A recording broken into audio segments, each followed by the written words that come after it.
আমার আম্মা আগে অনেক বলতেন যে সংসার করতে হলে অনেক ধৈর্য রাখতে হবে। যদিও তখন সেই কথাগুলো বুঝতাম না, তবে এখন খুব ভালো করে বুঝি। আসলে সংসারে ধৈর্যর অনেক বেশি প্রয়োজন। যত ধৈর্য ধরবেন আপনার সংসার মনে হয় ততই সুন্দর হবে। আসসালামু আলাইকুম, কেমন আছেন আপনারা সবাই? আশা করছি সবাই অনেক অনেক ভালো আছেন। দেখতেই পারছেন যে ভিডিওর শুরুতে কতগুলা কচুর ফুল।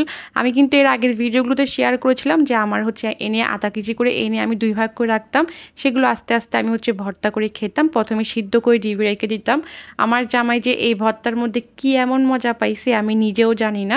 এই যে দেখেন এখন বস্তা ভরে হচ্ছে আমার জন্য কচুর ফুল গিফট নিয়ে এসেছে এখন প্রায় রাত 10টা বাজে। তার মধ্যে আরও নিয়ে এসেছে হচ্ছে মোটা মোটা 2 বুন্দা হচ্ছে লতি, মানে 2 মুঠা লতি। আর এখানে হচ্ছে প্রায় 2.5 কেজির মতো কচুর ফুল আছে। আমাকে বলতেছে যে এগুলো শেষ হয়ে যাবে, বেশি দিন আর পাওয়া যাবে না। এখন যেহেতু ইলিশের সিজন, ইলিশের মাথা বা লেজার অংশ দিয়ে যদি এই কচুর ফুলের ভর্তাটা করা যায় তাহলে কিন্তু খেতে অনেক বেশি মজা লাগে। তো এনেছে ভালো কথাই। দেখেন এগুলো পরিষ্কার করতে আমার হাতের 12টা বেজে গিয়েছে।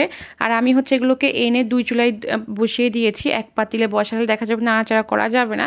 যদিও কিছুক্ষণ পরে এগুলো হচ্ছে কমে অর্ধেক হয়ে যায়, তারপর প্রথম সময় দেখা যায় নাড়াচাড়া করা যায় না। আর এই পাশে হচ্ছে অনেকগুলো ধনিয়া পাতা আনা হয়েছিল, সেগুলো হচ্ছে কুটে এখন হচ্ছে ভালো করে ধুয়ে নিচ্ছি। পানি ঝরিয়ে আমি হচ্ছে একটা শুকনা সুতির কাপড়ে মেলে দিব, যাতে করে হচ্ছে গিয়ে পানিটা শুকিয়ে যায়। তো এনেছে সেটা বড় কথা না। এখানে হচ্ছে আমাদের জন্য কতগুলো ধনিয়া পাতা, কাঁচা মরিচ, আপনার কচুর ফুলগুলো তো আমি শুধু এমনিতেই ফ্রিজে রেখে দিতে পারছি না, সেগুলো আমাকে ভালো করে কুটতে হয়েছে। আপনার হচ্ছে কচুর যে নিচের অংশ সেটা কিন্তু লতির মতো ছিলে নিতে হয়েছে, আবার দেখেন সিদ্ধ করতে হয়েছে।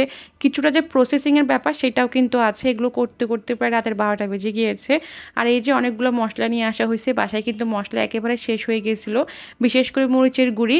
তো আপনারা অনেকেই বলেন যে আপু আপনার রান্নার কালার অনেক সুন্দর হয়, আপনি কোন মশলা ব্যবহার করেন, কোন কোম্পানির মশলা ব্যবহার করেন। আমি কোনো কোম্পানির মশলা ব্যবহার করি না, আমি খোলা মশলাগুলো ব্যবহার করি। তবে আমাদের এখানে আমাদের পরিচিত অনেক বড় একটা মেল আছে, সেখান থেকে আমরা আমাদের যত মশলা লাগে সবগুলো নিয়ে আসি।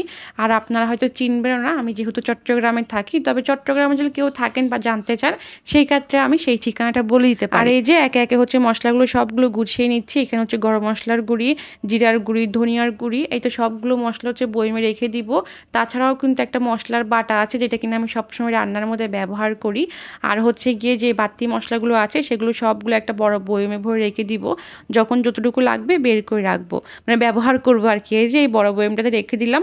তারপরে এখন সব কিছু হচ্ছে ভালো করে র্যাকটার মধ্যে গুছিয়ে রাখবো। আর এর ফাঁকে কিন্তু আমি রান্নাঘরটাও পরিষ্কার করে নিয়েছি। তারপর হচ্ছে আরও কিছু কাঁচা বাজার আনা হয়েছিল, এই যে লতি, লাউ, তারপর হচ্ছে আপনার ঢেঁড়স, তারপর এদিকে আছে শসা, আরও কিছু কাঁচামরিচ যেগুলো কিনা ধুয়ে আমি হচ্ছে শুকাতে দিয়েছি। তো যাই হোক ওগুলো হচ্ছে ফ্রিজে গুছিয়ে রেখেছি। আর এই যে কচুর ফুলগুলো হচ্ছে সিদ্ধ করে আমি হচ্ছে এরকম বাটিতে করে রেখে দিয়েছি ভাগ ভাগ করে। এটা হচ্ছে যদি একদিন আমি রান্না করি দেখা যাবে আমাদের 2 দিন খাওয়া হবে। আর এই যে ধনিয়া পাতাগুলো এখন হচ্ছে একটা বাটিতে করে রেখে দিব, তাহলে কিন্তু মোটামুটি আমার এখন কাজ শেষ। তবে রাত অনেকটা হয়ে গেছে। ওই যে বললাম সংসার করতে আসলে অনেক ধৈর্যর দরকার। না হয় এত রাতে যদি আম্মা এক মুঠো ভাত নিয়ে খেতে বলতেন সেটাও খেতাম না, এখন অনায়াসে এগুলো করছি। যাই হোক, সবাই ভালো থাকেন, বিদায় নিচ্ছি, খোদা হাফেজ।